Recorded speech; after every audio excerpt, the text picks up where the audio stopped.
I was asked if I consider myself a farmer, and I said no, because a farmer, like, you have acres of land and you have animals. To me, that's my view of a farmer. Her response was like, well, you're producing food, right? And I was like, well, yeah. She's like, well, that makes you a farmer.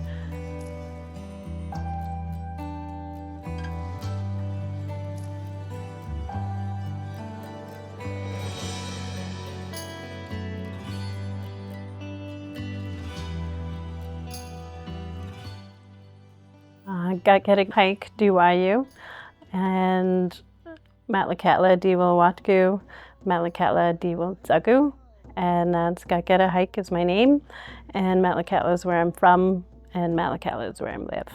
And I am the community garden champion of the Sitin Doyatgum Geltsup here at the Matlakatla Indian community. Well, I had a dream when I got my own house, I'd have this big, beautiful garden. And it mostly started as medicinal because I have asthma, and then Sitka had asthma and he was really sickly. I wanted to be more natural in our medicines and healing our lungs. So that's where it all started. And then when my daughter passed away, I wanted to do a healing garden in her honor. And I guess I just put that out into the universe. After I quit my job at the behavioral health clinic, I focused on my own healing for about a year or two, and then my boss, who's known me almost all my life, she approached me with this job and thought it would be a perfect fit, and here I am. And I guess it's my own, I don't know, the universe of answering my call, I guess. Food is our first medicine, and the ways that we prepare food allows us to create the other aspects, the other pieces that help with our life ways.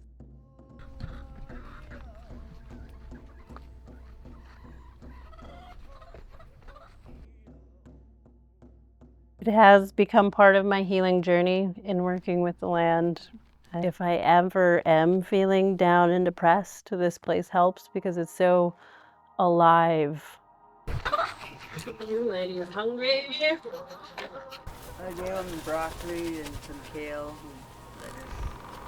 Yeah, I was telling them that they're spoiled. You cut it up for them. And I do. I still have moments where I'm like, I'm doing all the things you're supposed to be doing, right? Even in the garden, amending the soil, watering on schedule, and all these things where you think it should be like, I should have a perfect plant, and then you don't. And that's the same thing that we go through as human beings. We're in a time of adaptation. The climate is changing. The ways that we have subsisted, the ways that we have gathered food from the land and from the waters and from the airs, it's changing. How are we going to adapt?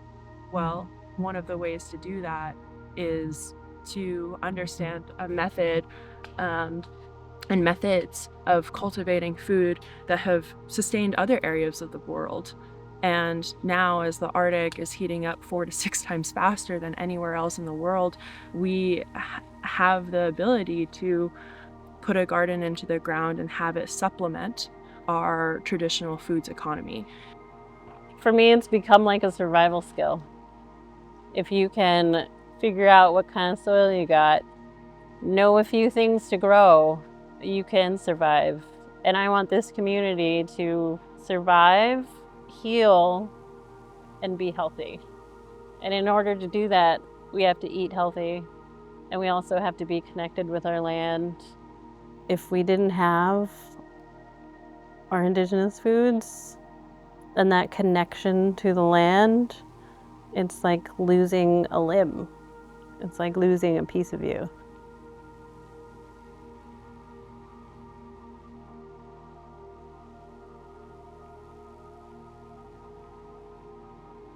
Well, during COVID, education in regards to gardening and composting became really important for me.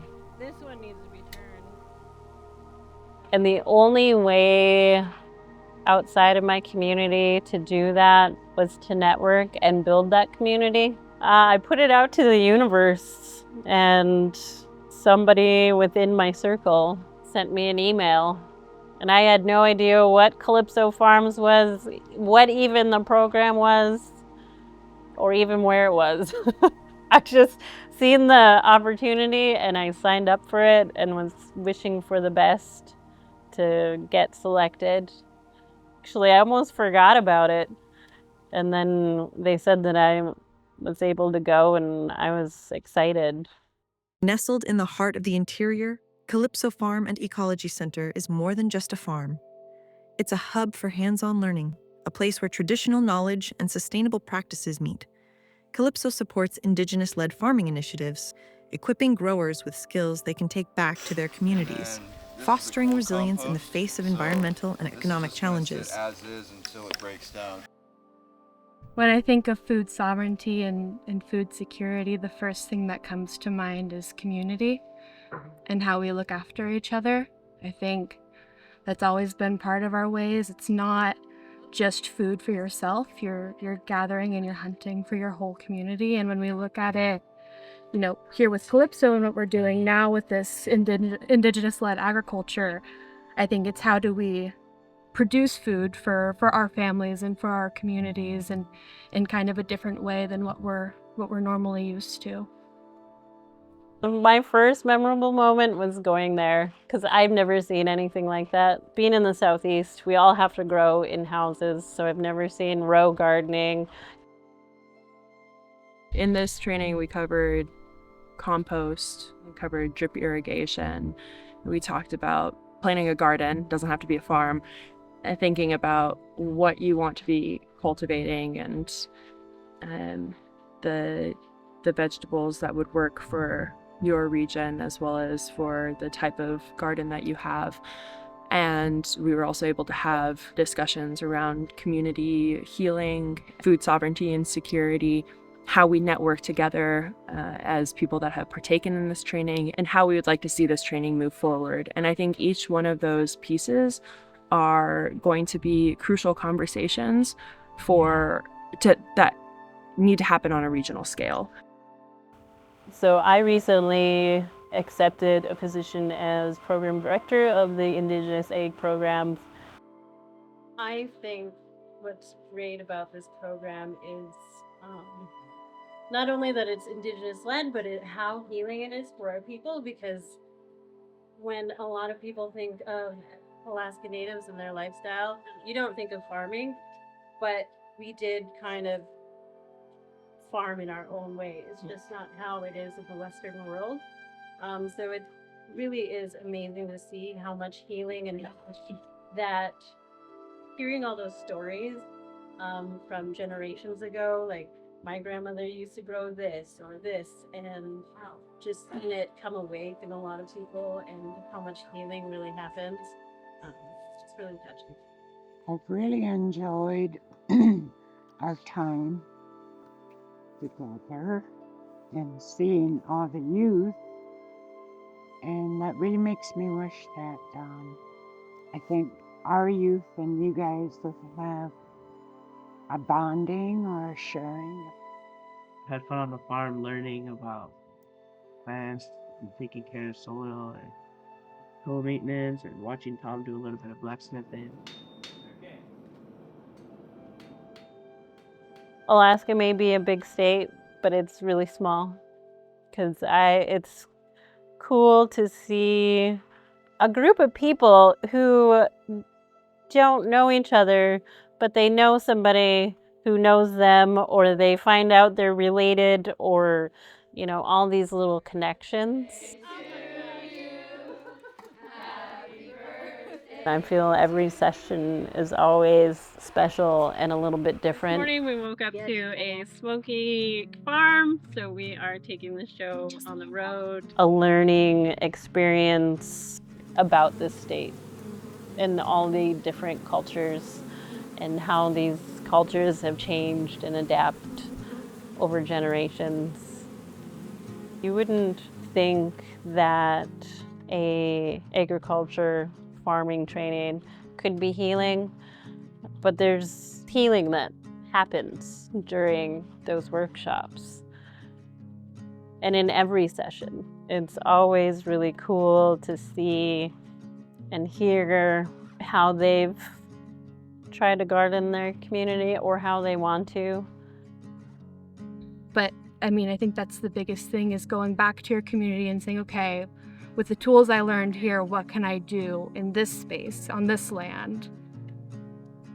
I feel like everyone in the training wants to go home, and they're just energized and excited to teach people what they've learned and just to do it.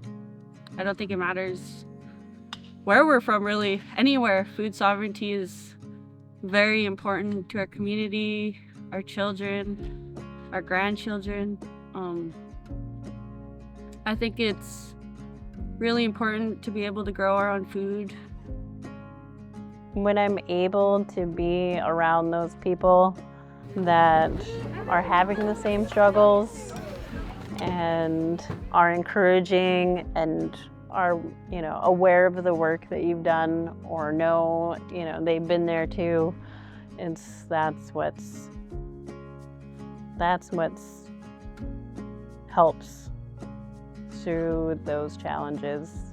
I want our state to grow food for our people and not continue the Western way of farming, and really think of how we can do it sustainably and then also locally. And this place is a very healing place, and I hope other people will come here. Thank you. Yeah, it's been a really great experience, and I hope people take advantage of it in the future, and I hope it continues to grow and flourish into what I can see to be an amazing thing. I'd just like to thank Calypso for this opportunity, and it's been very valuable. I really appreciate it, and it's going to help myself, but I know it's going to help a whole set of people. So, kuyanas. Just get your hands dirty. That's what it all starts with. It's just getting your hands dirty, getting your hands in the soil. That's where it all starts.